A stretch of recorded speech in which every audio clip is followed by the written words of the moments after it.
Welcome to Breaking Ties, Is Divorce the Answer? This is your go-to source for practical advice and support when considering if a divorce is the right answer for you. Join us each weekday for a quick chat where we'll uncover a variety of topics such as child custody, property division, and self-care. Together, we'll explore the emotional, financial, and legal aspects of divorce and help you find the best path forward for you and your family. Here is your host and Certified Divorce Financial Analyst professional, Mike Fulkerson. Welcome to the fifth and final day of our week-long Breaking Ties interview series, where we have been talking with Marson Maynor about mortgages and the divorce process. I tell you, it's been a fantastic week, Marson. How do you think about it? I like it, man. It's good to get the synapses firing off and testing this kind of knowledge, because this is not something that happens on an everyday basis.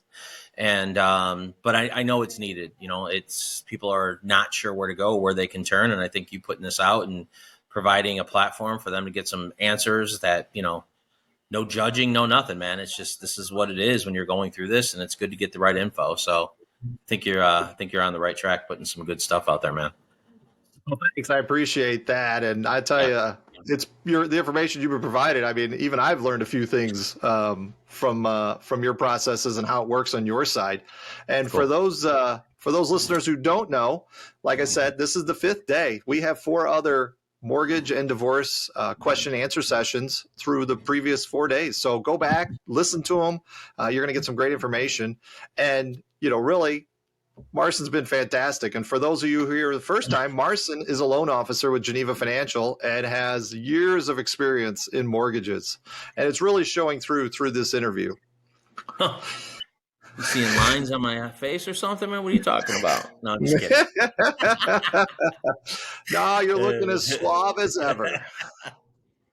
Right this is what day 5 has come to, huh? Yeah. Getting squirrely. That's right. So, all right. Things that aren't squirrely, though, are these questions we got coming up, because we got some really, really big questions here. And we're going to start it off with, how can someone remove their name from the mortgage after the divorce? That's actually a really good question. And it's a pretty easy answer, actually. Just because you're dissolving your relationship with another person doesn't necessarily carry over to those assets that you might own together. And when it comes to a mortgage, which means you're going to have a loan against the house, creditors or lenders aren't that forgiving, if you will, because the more people that they can have on the hook or be responsible, the better chances they feel that they're going to be able to get their money paid in full, whether it's through a sale down the road or through the entire term of the loan.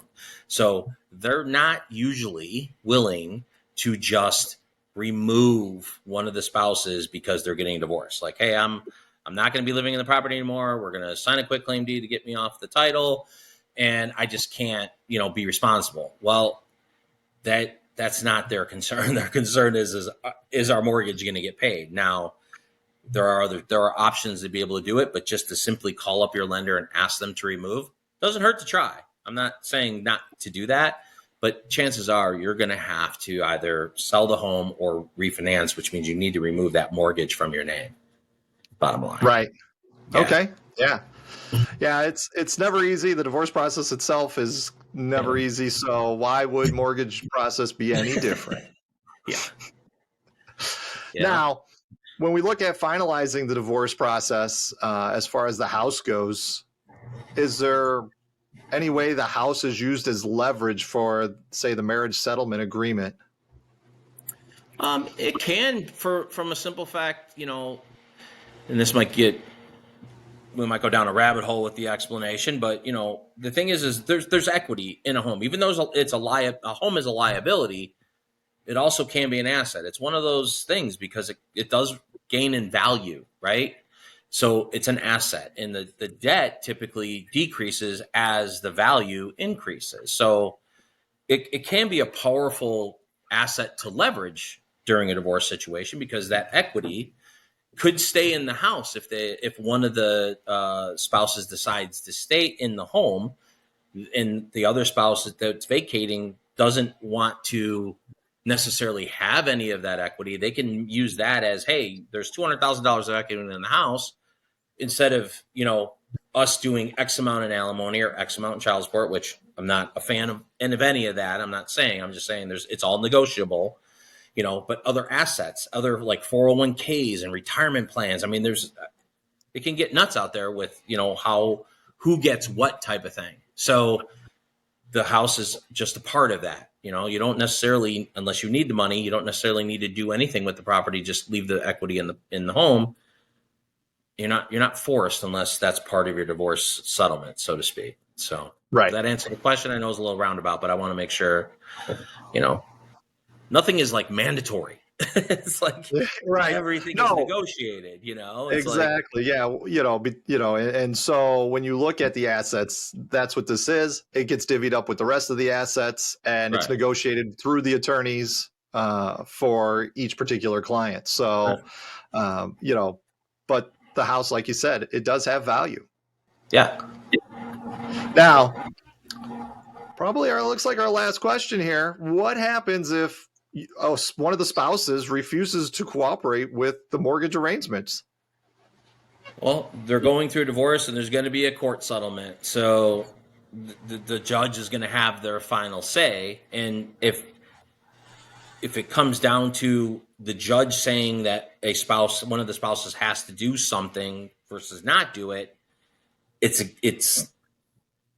a big part of it. But again, based on the mortgage, if one of the spouses says, look, I don't want the house anymore, I don't want to have anything to do with it, I want out, buy me out, whatever, and the spouse that's retaining it cannot do it, there's nothing that can happen. That the only thing that the spouse can do is sign a quitclaim deed, which we talked in a previous session, but then that removes them from ownership of the property. And that doesn't protect them in the liability situation, because once you're no longer part of the house, trying to get any answers for the property is going to make it more difficult because you no longer own the house. So it can be a very tricky, situation when it comes to that, because there's that. Does it make sense? Yes. There's $200,000 in equity. We should just split that 50-50. But affordability is something that most things don't usually come up in. Affordability comes up in the divorce discussion, but it's from the standpoint of, are we going to be able to have enough to pay for the kids, education, food, groceries, roof over the head, all that kind of stuff. Not from the standpoint of, can I qualify to refinance or buy a new home? Like, that's not, the courts aren't going to look at that kind of thing. You know what I mean? Does that make sense? I think I might have expanded a little too far.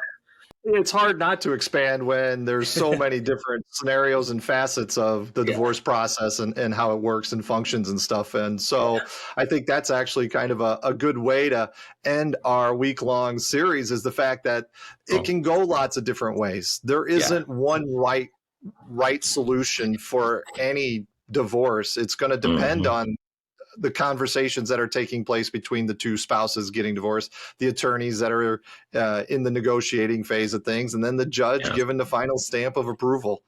So, it's just as challenging as the divorce itself when you got all sorts of debts and assets that you got to divvy up as well. Yeah. Best thing to do is, just like, when you're contemplating, even thinking of a divorce, you hire an attorney, just like, you putting out all this great content for people to learn from. If they have those kind of assets and things, definitely talk with a financial advisor. So they do that. Home, definitely want to talk to a lender. They got to talk to their insurance agent. I mean, they've got a lot to do, and they've got to talk to all those people that they've done jointly for so long, however long they've been married, where they only needed one lender, one insurance, one financial advisor, maybe one accountant, one attorney. Now everything is doubled, and you need to have your own representation, and you need to have somebody that you trust to be able to give you that information so that you know what your next steps are. So good job for putting all this out, man. Good stuff.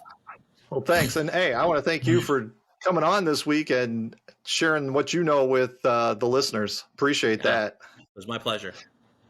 So this ends our week-long interview series. If you've not seen the previous days, I still highly recommend you go back and take a look at those because the questions are different every day. And so Marson and I, for the last time, are signing off on the week-long series of the Breaking Ties interview. Should you have any questions for Marson, his contact information is in the description of the podcast episode here. And keep in mind that divorce is not the end of your story. It is the start of your next great chapter. All the best, and we'll talk to you soon. Take it easy. We want to thank you for listening to this episode of Breaking Ties, Is Divorce the Answer? With Mike Fulkerson. For questions, please reach out to Mike via email in the description or give him a shout at 630-444-1410. And remember to subscribe, like, and follow.